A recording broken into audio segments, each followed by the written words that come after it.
Welcome to Threads of Truth, the podcast where real-life mysteries meet internet speculation. Today we're examining one of India's most debated modern murder cases, a teenage girl found dead in her home, and an investigation that fractured public opinion across an entire country. Yeah, and it really remains a defining moment in modern true crime. I think mostly because it just completely shattered that illusion of urban safety. Holy. We're looking at a tragedy that unfolded inside what was supposed to be like an impenetrable fortress. I mean, a secure middle-class apartment in Noida, India, back in 2008. Right, and just reading through the source material, the immediate shock of that premise is, well, it's incredibly difficult to shake. It really is. You have this affluent, highly secure apartment in a complex called Jaldavi Vihar. It's a bustling city environment, and the apartment is locked down with multiple layers of security. Exactly. And yet, overnight, it just transforms into a dual crime scene. I mean, I keep asking myself how a space designed entirely to keep threats out becomes a trap with no discernible exit. Well, the spatial reality of this crime is, that's what elevates it from a local tragedy to an absolute national obsession. Yeah, it really does. What appeared to be a classic locked door mystery, right? Like the sort of thing you usually only encounter in, golden age detective fiction. Right, like Agatha Christie or something. Exactly. But it devolved almost immediately into this real world chaos. You have an urban family sleeping mere feet away from two brutal murders. It's just chilling. And a timeline that researchers, journalists, and internet sleuths have scrutinized minute by minute for almost 2 decades now. You know, I used to think of this case like a puzzle box. But looking closer at it now, it's not just a puzzle. No, not at all. It's like a puzzle box where the investigators walked in, threw half the original pieces right out the window, forced pieces from an entirely different puzzle into the gaps, and then they demanded the public guess the final picture. That is a brutally accurate way to put it. I just want to know why this specific investigation mutated into a nationwide media circus so rapidly. Like, why this one? Well, the mutation happened because this case, it held up a very dark mirror to society's deepest anxieties. It preyed on that universal fear that your own home is not a sanctuary. Oh, absolutely. It activated this latent paranoia regarding the people we allow into our private domestic spaces, Specifically, household help. Yeah, that class dynamic is huge here. Huge. And above all, it showcased an utter catastrophic breakdown of the institutions meant to protect the public. The police, the forensics teams, the media, everyone failed. A total systemic collapse. Exactly. So the public stepped into that void and everyone ended up basically seeing a reflection of their own personal biases. So for you listening, I want to invite you to just stand in that hallway with us for a second. Imagine you were in your own home. You lock your bedroom door. Right. To get to you, an intruder has to navigate a metal grate, a mesh door, and a heavy wooden door. Now, imagine the authorities telling you that someone bypassed all of that, completely silent. Yeah, it defies logic. It does.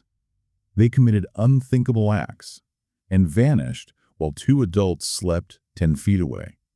We're going to walk through the evidence step by step because to understand the impossibility of this case, you really have to understand the physical mechanics of that night. Yeah, setting the scene here requires us to look closely at the geography of Jaldavi Vihar in May 2008. Okay, let's break that down. So Noida is this rapidly expanding, very affluent satellite city bordering New Delhi.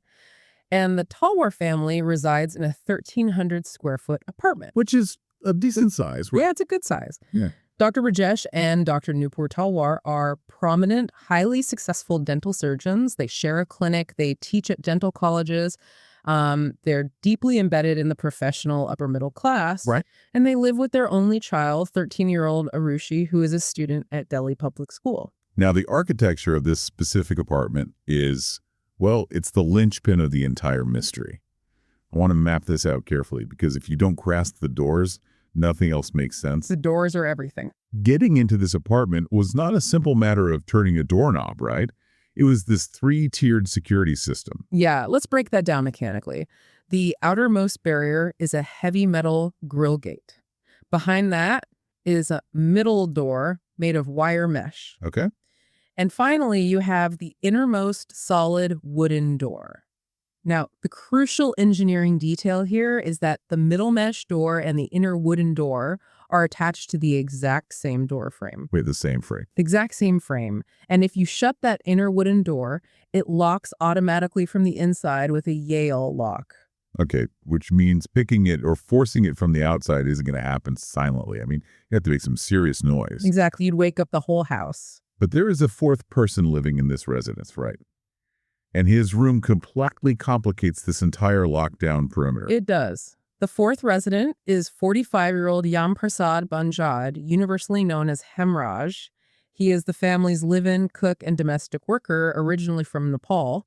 And Hemraj's living quarters are built into the apartment's layout, but with a highly specific dual access design. Dual access, so 2 doors. Yes. One of his doors opens directly into the inner sanctum of the Talwar's living room, but his other door opens outward into the very narrow space between the outermost metal grill gate and the middle mesh door.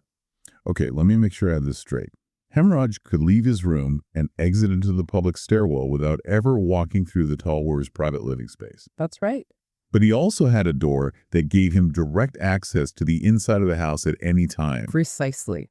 That is the exact architectural vulnerability of the apartment. Now, consider the timeline of May 15th. The night of the murders. Yeah, and the banality of the evening is what makes the subsequent violence so jarring. I mean, by all verified counts, it is just a standard Thursday night. Right, nothing out of the ordinary. Rajesh Talwar finishes at his dental clinic, and his driver drops him home around 9:30. The driver parks the car and returns to the apartment around 9:40 to hand the car keys in a bag to Hemraj, who's in the middle of preparing dinner. Okay, so 9:40. And during this brief interaction, the driver spots Nupur and Aarushi sitting at the dining table. Wow. Yeah, that driver is the last known outsider to definitively see Aarushi and Hemraj alive. So after dinner, we know the parents go into Arushi's bedroom, right? They give her an early birthday present since she's turning 14 in a few days. Yeah, a new Sony digital camera. Right, a camera. And she takes a few test photos of her parents. The digital timestamp on the last photo is right around 10 band. From there, the family separates for the night. The parents retire to their master bedroom. Aarushi remains in hers. Okay. And according to Nupur and Rajesh, around 11, Rajesh asks Nupur to turn on the internet router so he can browse the web. Because the router was in Arushi's room, wasn't it? Exactly. The router happens to be physically located in her bedroom. So Nupur walks in, notices Aarushi is awake reading a popular novel. Chitam Bhagat's The 3 Mistakes of My Life, I believe. Yes, that's the one. She switches on the router and then returns to her own room. And we aren't just relying on memory here, which is fascinating. There is a verified digital footprint for this window. A very clear one, yeah. Rajesh's phone receives an international call from the U.S. His computer history shows him surfing dentistry forums and, stock market websites. Right, standard late-night browsing. Exactly. The desktop and laptop show active internet usage ending right around 11:41. And the router itself logs its last active data packet just past midnight at 12:08. And then the digital trail abruptly goes cold. There's this eerie silence that just settles over the apartment. Yeah. We know Arushi's friend attempts to call her mobile phone and then the house landline right around midnight, but gets no answer. Another friend sends an SMS at 12:32. Right, and cellular records show that message never registers as received on Arushi's phone. So between midnight and 6 in the morning, the apartment just becomes a black box. And that black box opens at 6 in the morning on May 16th with the arrival of the family's maid, Farhadi. Yes. The sequence of events that unfolds at the front door has been debated on literally every true crime forum on the internet. I really want to walk through the mechanics of this door interaction because it dictates the entire intruder theory. Oh, absolutely. So Farhadi arrives at 6. Standard protocol in this household is that Hemraj, who's usually the first one up, opens the door for her. Because the Talwars are late risers. Exactly. So Farhadi rings the bell. There's no answer. She waits, rings again. She tries to physically push the outermost grill gate, but it is unyielding. Locked tight. Locked tight. Finally, after the third ring, Nupur Talwar wakes up and opens the innermost wooden door. But they're still separated by that middle mesh door. Right? Yes, they are. So Nupur speaks to Farhadi through the wire mesh. Nupur observes the lock mechanism and tells Farhadi that the mesh door is latched from the outside. Latched, not padlocked. Just latched. Operating on the most logical morning assumption, Nupur figures Hemraj must have gone out to fetch the morning milk from the local booth. Which makes sense. Yeah, and she assumes he simply latched the door behind him so it wouldn't swing open in the breeze. She asks Farhadi to wait in the stairwell. But Farhadi doesn't want to just stand around on the landing, right? Right, Farhadi doesn't want to loiter, so she asks Nupur to throw the spare keys down from the balcony. So Farhadi walks downstairs, Nupur tosses the keys down. But when Farhadi climbs back up to the landing with the keys in hand, she makes a chilling discovery. Yeah. She pushes the outermost grill gate, the one that wouldn't budge earlier, and it simply swings open. She didn't even need the key. And the implications of that are profound. Because when Farhadi examines the middle mesh door, she finds it isn't secured with a padlock. It's just the drop latch. It is merely secured by a sliding drop latch on the outside. She flips the latch open, pushes the mesh door, and walks into the apartment. I mean, if the door was just latched from the outside and not padlocked, that means literally anyone could have walked out of that apartment, pulled the latch closed behind them, and disappeared into the city. Absolutely anyone. It just completely obliterates the idea that the killer had to be locked inside the apartment. It does. The physical state of that door is probably the most fiercely debated piece of evidence in the entire timeline. So what happens when she goes inside? Well, when Farhadi steps inside, she finds Rajesh and Nupur in a state of extreme distress. Nupur tells Farhadi to check Aarushi's room. Oh, man. Farhadi looks inside. Aarushi is lying in her bed, dead. Her throat has been deeply severed. She is covered neatly with a white flannel blanket, and her face is obscured by her school bag. This is the moment where the case transitions from a tragic mystery into a frankly infuriating study of institutional failure. Infuriating is the right word. The local Uttar Pradesh police are called. They arrive at the scene. And what happens over the next few hours defies all logic of forensic science, like all of it. It is arguably the most textbook example of crime scene contamination in modern history. I mean, you learned about Loker's exchange principle in like Forensics 101, right? Exactly. The foundational rule of forensics, the concept that every contact leaves a trace. You bring something into a room, you take something out. By failing to immediately cordon off the apartment, the local police just allowed Loker's principle to run rampant. Because by 8 in the morning, word has completely leaked out into the neighborhood. You have a gruesome murder of a child in a high-status family. The apartment basically becomes a thoroughfare. Oh, it was a circus. Within hours, there are 15 different people, neighbors, friends, media personnel, just trampling through the living room. 15 people. At least. 5 or 6 people are milling about inside the Talwar's master bedroom at any given time. Television news crews are literally walking through the apartment, filming the bloodstains, touching surfaces, contaminating the floor with their shoes. It's just unbelievable. The police are essentially standing around acting as tour guides rather than securing a perimeter. The handling of the physical evidence, honestly, makes my stomach turn. I read that at one point because the ambient temperature in the room was rising and the air conditioning wasn't considered sufficient. Yeah, this part is staggering. The police decided to preserve Arushi's body with ice. But to make room for the ice labs, they actually dragged Arushi's blood-soaked mattress out of her bedroom, carried it through the apartment, and dumped it on a neighbor's terrace. They moved the primary site of a murder. Just dragged it away. They disrupted blood spatter patterns, transferred biological material across multiple rooms, and completely destroyed the spatial integrity of the scene. Gone. All of it. Any microscopic evidence, fibers, hair, trace DNA from the killer that might have been on that bed was literally lost to the wind on a neighbor's roof.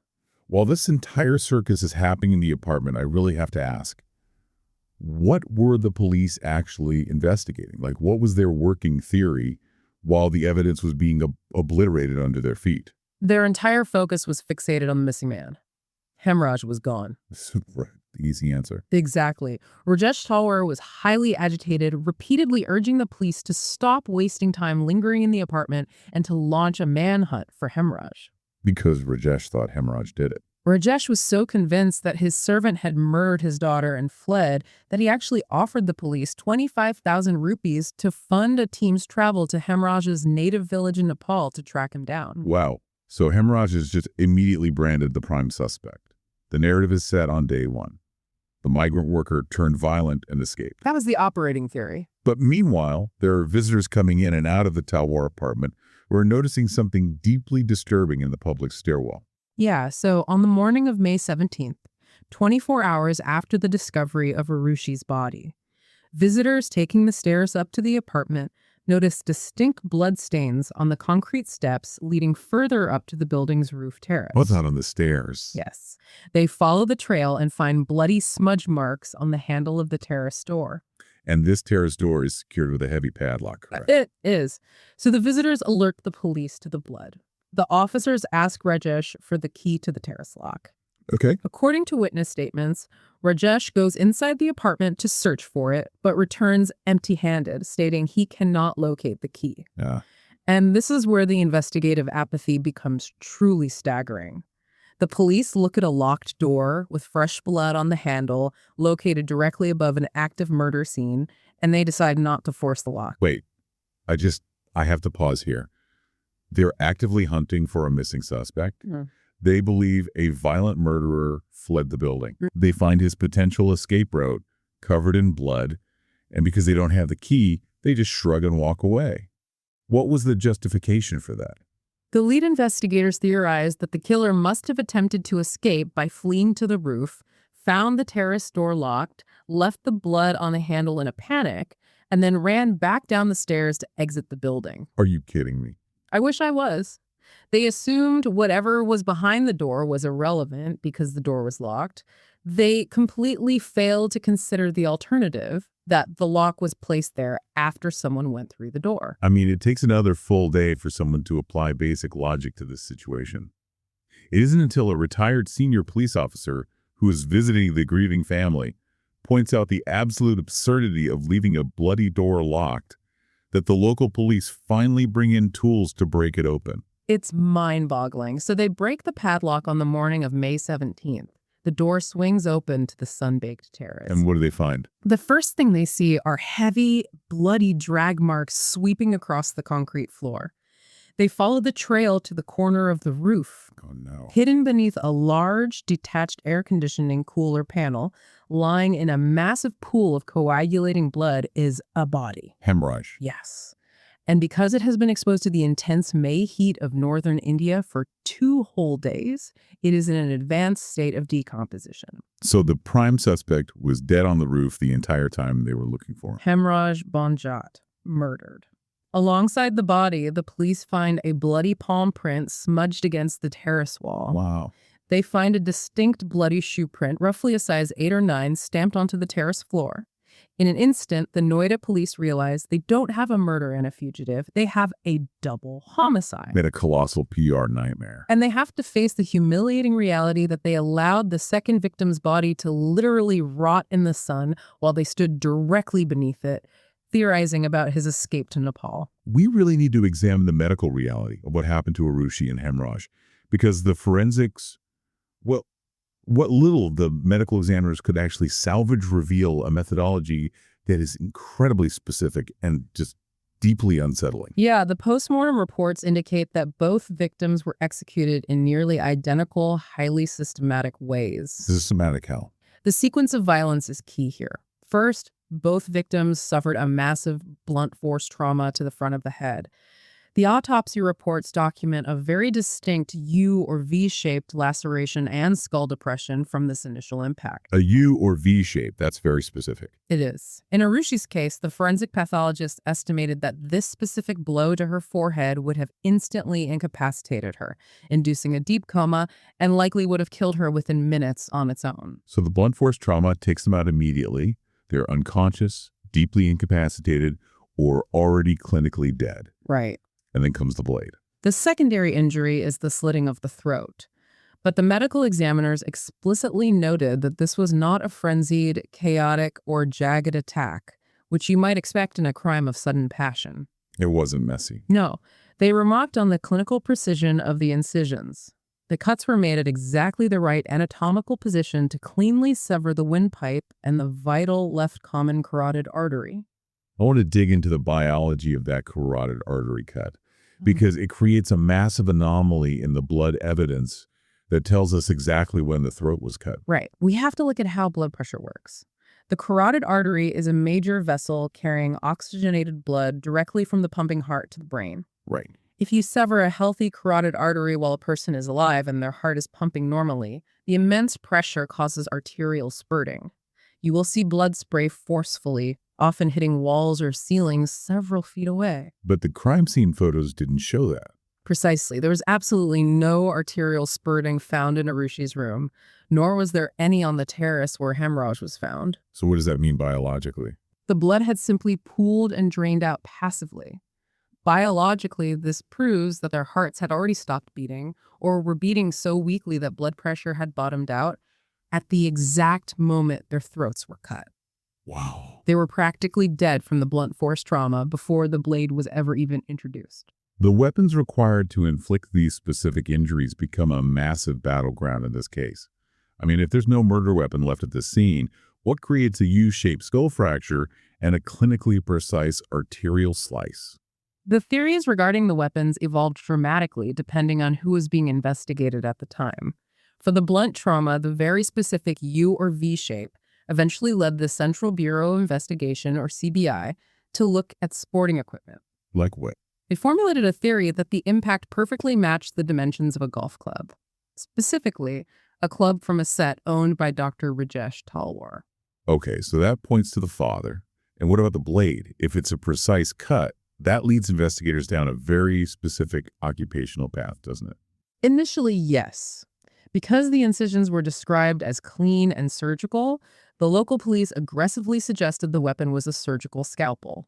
Which again casts a glaring spotlight directly on the parents, who were both trained dental surgeons. Exactly.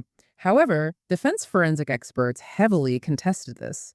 They argued that a standard dental scalpel is far too small, delicate, and fine to slice through skin, muscle, windpipe, and a major artery with a single sweeping motion without the blade just snapping. That makes sense. So what was the alternative? Later, when the investigation shifted toward the domestic workers, the theory for the blade shifted to a kukri. A kukri. Yeah, a heavy, inwardly curved, traditional Nepali knife, which could easily deliver a clean, devastating slice like that. But the trauma to the bodies isn't the only eerie part to the medical evidence. Let's look at the state of Arushi's bedroom, because it wasn't just a space where a violent event occurred. Someone curated the aftermath. Curated is a good word for it. It was a dress scene. The staging of the room implies a terrifying level of cold detachment. When investigators finally cataloged the room, they found Arushi's bedsheet had been smoothed out. Smoothed out after a murder. Yes. There were distinct blood spatters on the walls, on the floor, and on the wooden door. But inexplicably, there was no blood on her school bag, her soft toys, or the pink pillow placed at the back of her bed. Which means those items weren't there when the blood sprayed. They were placed over the bloodstains after the murder. They were placed inside the splash zone post-mortem. Furthermore, her body had been manipulated. In what way? The initial post-mortem ruled out sexual assault, but later testimonies from the medical examiner, Dr. Dorr, introduced highly disturbing anomalies regarding her post-mortem state. Her pajamas were found untied and pulled down slightly. Oh, God. Yet her pelvic area appeared to have been meticulously swabbed clean. There was a wet circular patch on the bedsheet beneath her pelvic region that forensic tests confirmed was not urine. So she was cleaned. The wide dilation of her anatomy suggested to examiners that she had been physically manipulated and her body cleaned, while rigor mortis was actively setting in. I mean, someone stood in that room after brutally bludgeoning and slicing the throats of a child and a man and took the time to smooth out the bed sheets, arrange toys over the blood, and clean the victim's body. It takes a certain kind of nerve. That requires time, lighting, and an utter lack of panic. And this is exactly where the narrative aggressively pivots from the missing servant to the parents. The shift happens on May 23rd. The Noida police hold a press conference that essentially detonates the Talwar family's reputation on live television. Just completely destroys them. The Inspector General of Police stands in front of the cameras and publicly accuses Rajesh Talwar of executing a double murder. They don't just accuse him, they present a motive that is pure, unadulterated tabloid sensationalism. They presented a narrative of sudden, uncontrollable rage. The police claimed it was essentially an honor killing. An honor killing in an affluent urban family. That was the claim. They alleged that Rajesh, perhaps getting up in the night, found Aarushi and Hemraj in an objectionable or compromising position in Arushi's bedroom and slaughtered them both in a fit of sudden provocation. But they also slaughtered a completely different contradictory theory in the same breath, didn't they? They did. They simultaneously suggested an alternative, that Rajesh was allegedly engaged in an extramarital affair with a dental colleague, that Hemraj had discovered the affair and was actively blackmailing Rajesh, and that Aarushi had also found out. So wait, the motive was rage, or was it a calculated cover-up? In this second version, Rajesh murdered them to silence them and protect his professional and social standing. The Talwars pushed back against this immediately, obviously. They pointed out the sheer logistical flaws in the police narrative. Which were numerous. They argued that the window air conditioning units in both bedrooms were older models and exceptionally loud, producing enough ambient noise to easily mask the sounds of a struggle or a body being dragged up the stairs. The AC units were notoriously noisy. Right.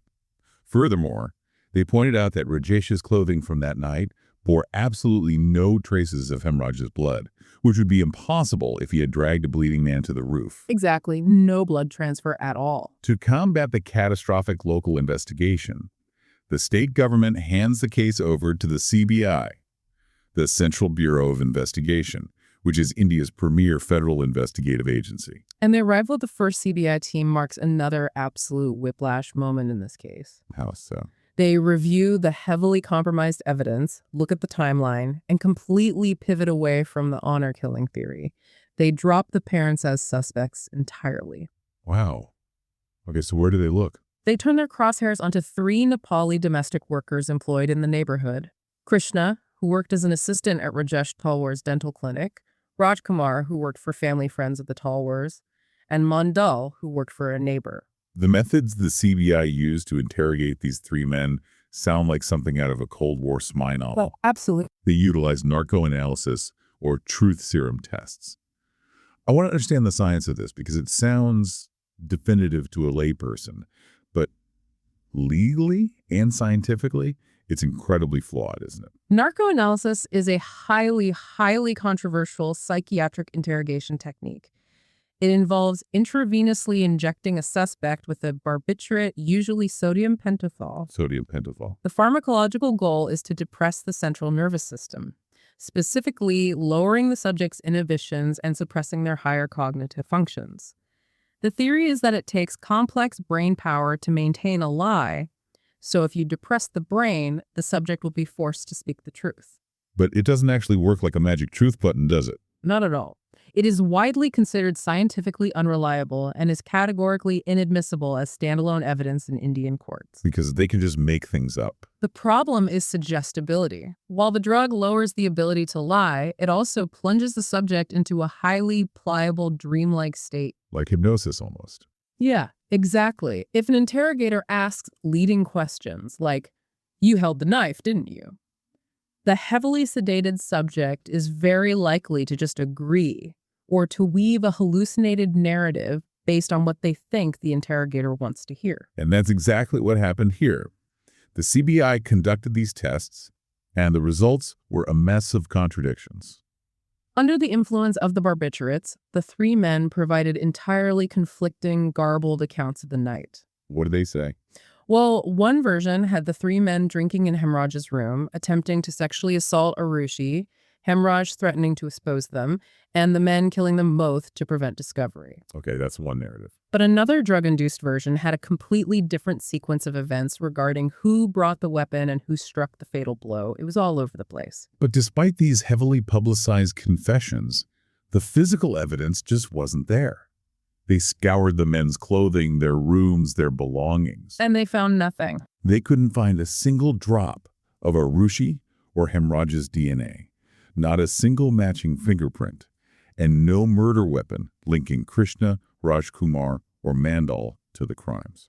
Without physical evidence to corroborate the narco-analysis, the legal case was completely hollow. Lacking any hard proof, the CBI was forced to release the three men from custody in September 2008. If we pause and look at this chronologically, the investigation swings wildly. Like it swings like a pendulum. It really does. First, it's the missing servant. Then it's the parents in a rage. Then it's three other servants acting as a pack. Then eventually it swings back to the parents. How does an investigation survive that level of narrative whiplash? The grim reality is that it doesn't survive. It becomes irreparably deformed. Right. Every time the pendulum swung to a new suspect, the incoming investigative team suffered from profound confirmation bias.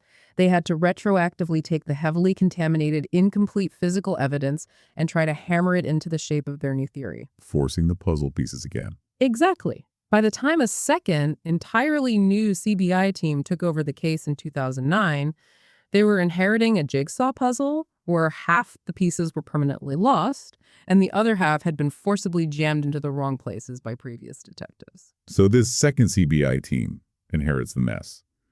They investigate for over a year, and in December 2010, they eventually file what the Indian legal system calls a closure report. Yes, the infamous closure report. What exactly is the legal function of a closure report in a murder case? A closure report is essentially the investigative agency formally admitting defeat to the court.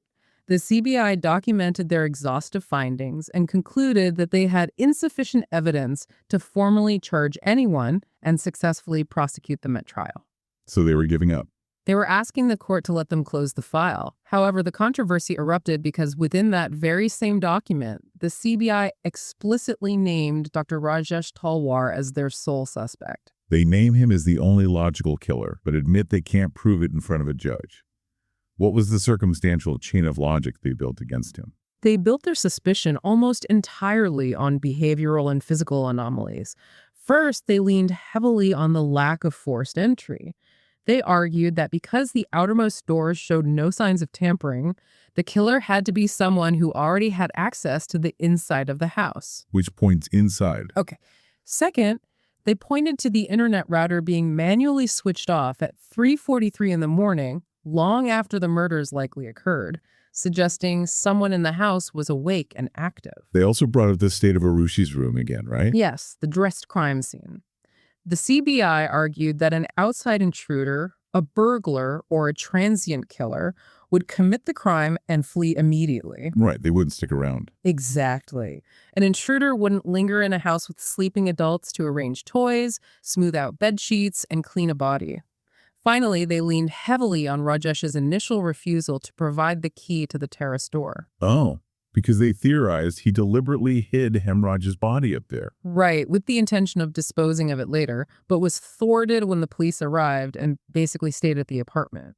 But the magistrate looks at this closure report, reads the CBI's reasoning, and rejects their request to close the case. The judge essentially says, "No, you have outlined enough circumstantial evidence here. We are taking this to trial." It is a rare legal maneuver, but yes. The magistrate exercised judicial discretion, converted the CBI's closure report into a formal charge sheet, and ordered Rajesh and Nupur Talwar to stand trial for the double murder. The trial begins in 2012. From everything I've read, it was an agonizing, highly technical, and emotionally devastating process for literally everyone involved. It was grueling. And in November 2013, the special CBI court delivers its verdict. They convict both parents of murder and the destruction of evidence and sentence them to life imprisonment. But the legal seesaw doesn't stop with that conviction. The Talwars immediately appeal to the Allahabad High Court, and it takes 4 years. But in October 2017, the High Court delivers a scathing, comprehensive reversal. They acquit them. They completely acquit Rajesh and Nupur Talwar of all charges. I really want to focus on why they acquitted them. The High Court judges didn't just casually disagree with the lower court. They dismantled the entire foundation of the CBI's case. They absolutely shredded the prosecution's methodology. Wow. The High Court judges stated that the CBI's theory was an impossible hypothesis and patently absurd. Those are strong words for a judge. Very strong. The core legal issue was circumstantial evidence. In a case with no eyewitnesses and no direct forensic link, no DNA, no murder weapon, the prosecution must establish a chain of circumstances so complete that there is no escape from the conclusion that the accused committed the crime. The chain has to be unbroken. Yes, and the High Court ruled that the CBI's chain was fundamentally broken. They stated that a criminal conviction cannot be built merely on strong suspicion or theoretical anomalies. So legally, the parents are cleared, the servants are cleared. But this vacuum of absolute truth, this legal void, allowed the internet, true crime forums, and the public to just build their own realities. That's exactly what happened. Let's shift gears and examine the three main pillars of speculation that dominate the discussions about this case today. The first is Theory 1, the intruder. Right. The intruder theory is fiercely championed by those who focus on the gaping holes in the forensic record.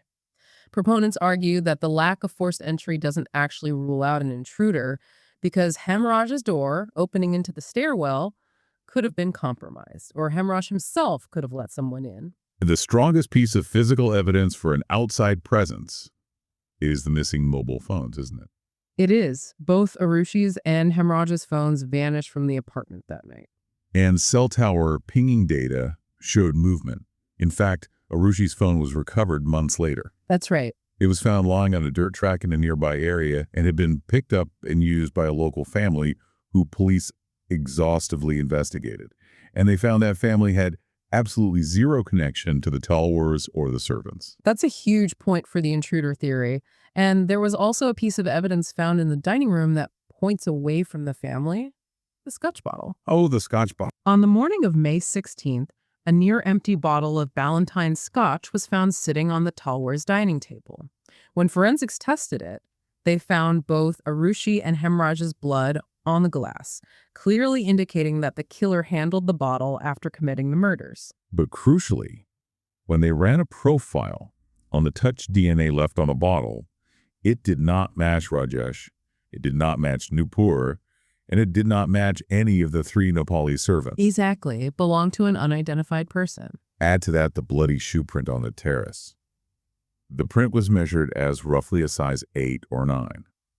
But Rajesh Talwar's shoe size was a 6.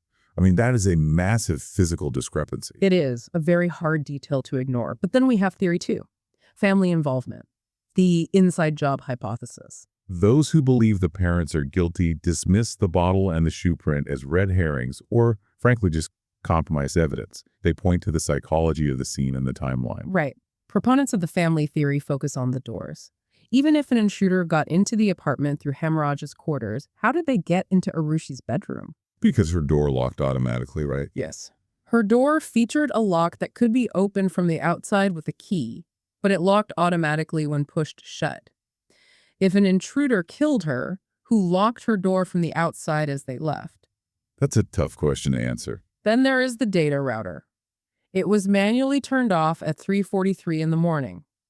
Intruder theorists argue a power cut caused this, but power logs from the electricity board did not show an outage at that specific minute. Which implies intentional action. This suggests someone inside the house was awake and interacting with the electronics. What about the murder weapons in the family theory? Earlier you mentioned the golf clubs. Right. How did the CBI link those to Rajesh? During a subsequent search of the apartment, the CBI examined Rajesh's golf set.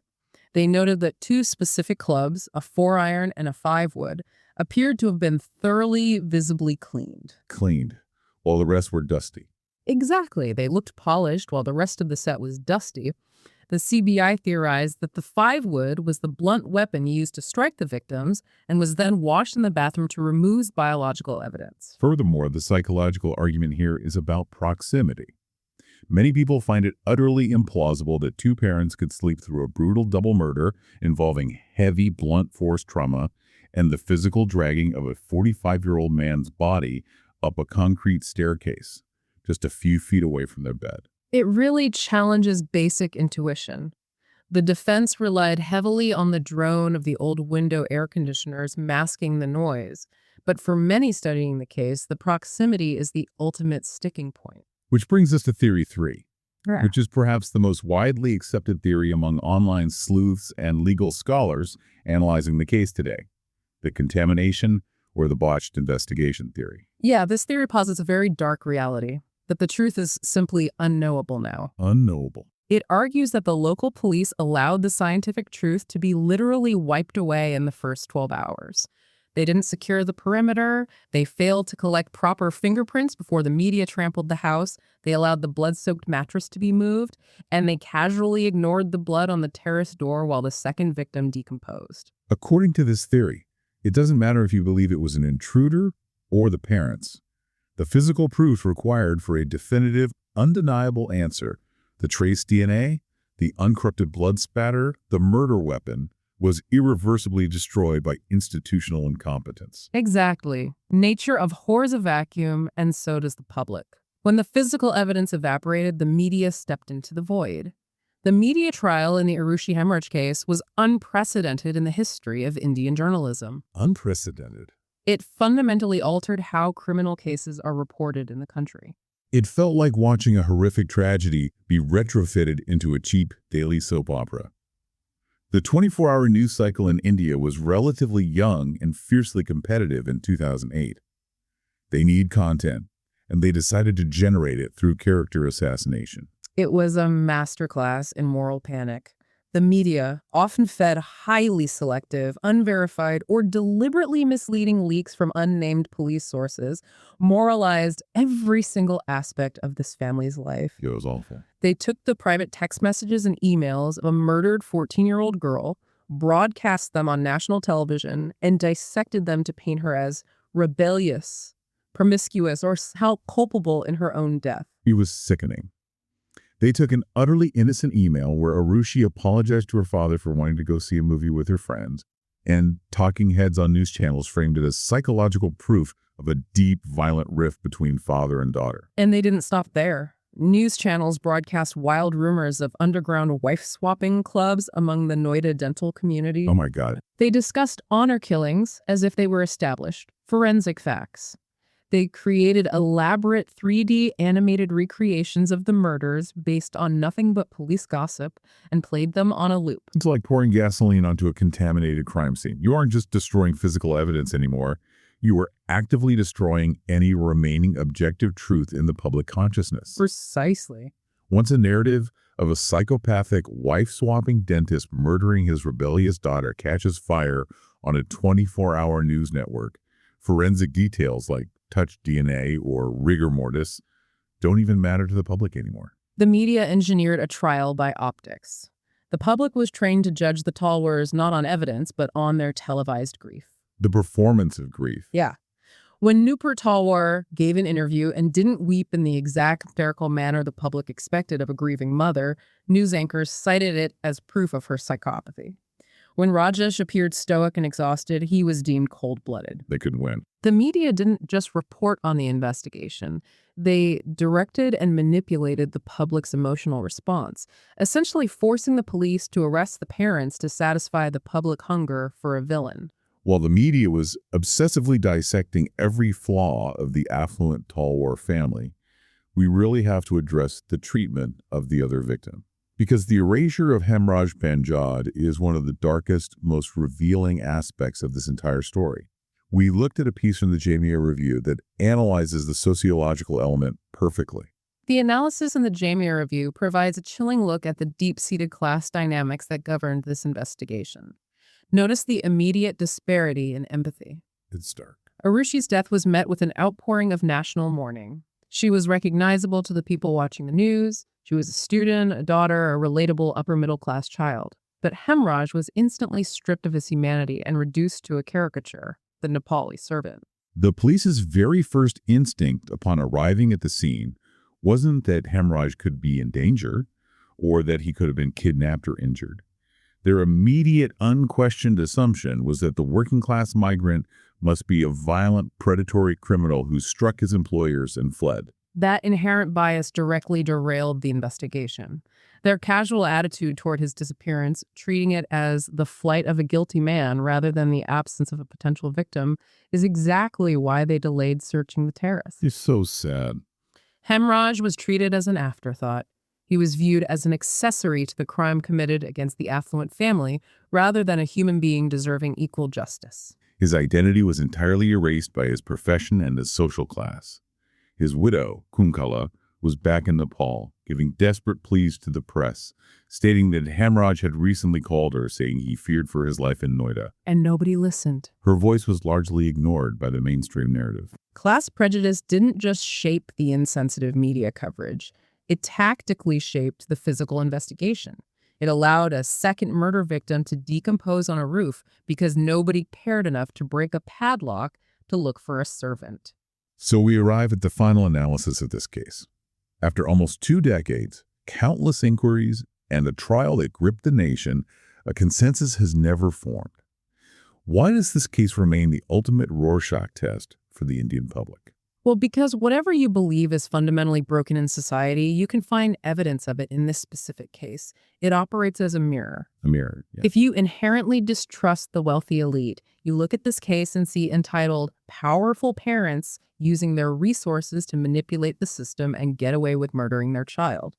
If you harbor biases against the lower working classes, you see untrustworthy, violent servants turning on the masters who fed them. And if you distrust the state? If you distrust the state, you see a deeply corrupt, phenomenally incompetent police force framing an innocent family simply to cover up their own catastrophic blunders. People projected their own anxieties regarding class, morality, and institutional decay directly onto the Talwars and the domestic workers. It is a profound tragedy of errors. When you list the actual documented institutional failures, it reads like dark fiction. The local hospital actually managed to lose the medico-legal register containing the original raw details of Aarushi's post-mortem examination. They lost the original register. They lost it. Her vaginal swabs, which were collected to definitively rule out sexual assault, were sent to a government lab, only for the lab to realize they had been mixed with the DNA of an entirely different person. They were cross-contaminated before they were even tested. It's unbelievable. The police collected 26 distinct fingerprints from the apartment walls and doors, but 24 of them were declared legally useless because the constable used improper, outdated collection methods that destroyed the ridges. It is estimated that up to 90% of the viable physical evidence at the crime scene was lost, contaminated, or destroyed due to pure negligence within the first 48 hours. 90%. You simply cannot build a factual legal consensus on 10% of the truth. Which brings us to the terrifying paradox of the legal outcome, the concept of the empty verdict. The 2017 High Court acquittal of the Talwars legally established that they were convicted on flawed, manufactured, circumstantial evidence. Right. The system worked, eventually, by freeing people who the state could not prove were guilty. But I want you to really think about what that leaves us with. The legal system cleared the parents. The legal system cleared the domestic workers. So we are left with 2 brutalized bodies, an empty apartment, and a justice system that essentially shrugged its shoulders and walked away. How does a society move forward when the official legal answer to a double murder is, we don't know? It creates a terrifying, lingering void. The true legacy of the Aarushi Hamraj double murder isn't just about who held the weapon. It is a stark, enduring warning about the fragility of justice. Yeah. It demonstrates exactly what happens when media sensationalism replaces investigative fact-checking, when deep-seated class prejudice dictates police protocol, and when basic forensic science is ignored in favor of quick answers. The truth isn't just delayed in these scenarios. It is permanently, irrevocably buried. And that reality leaves us with one final, deeply unsettling thought. Somewhere out there, the person or persons who swung that blunt weapon with such devastating force and who wielded that blade with such terrifying precision is still walking around. It's chilling. They are completely insulated from justice, not because they committed a crime of brilliant, masterful genius, not because they orchestrated the perfect locked room mystery, but simply because they were protected by the sheer, overwhelming incompetence of the investigation that followed. It is the perfect crime, created entirely by institutional failure. Next time, we return to the frozen wilderness of Scandinavia, where a group of experienced hikers met a terrifying end under circumstances that still defy scientific explanation.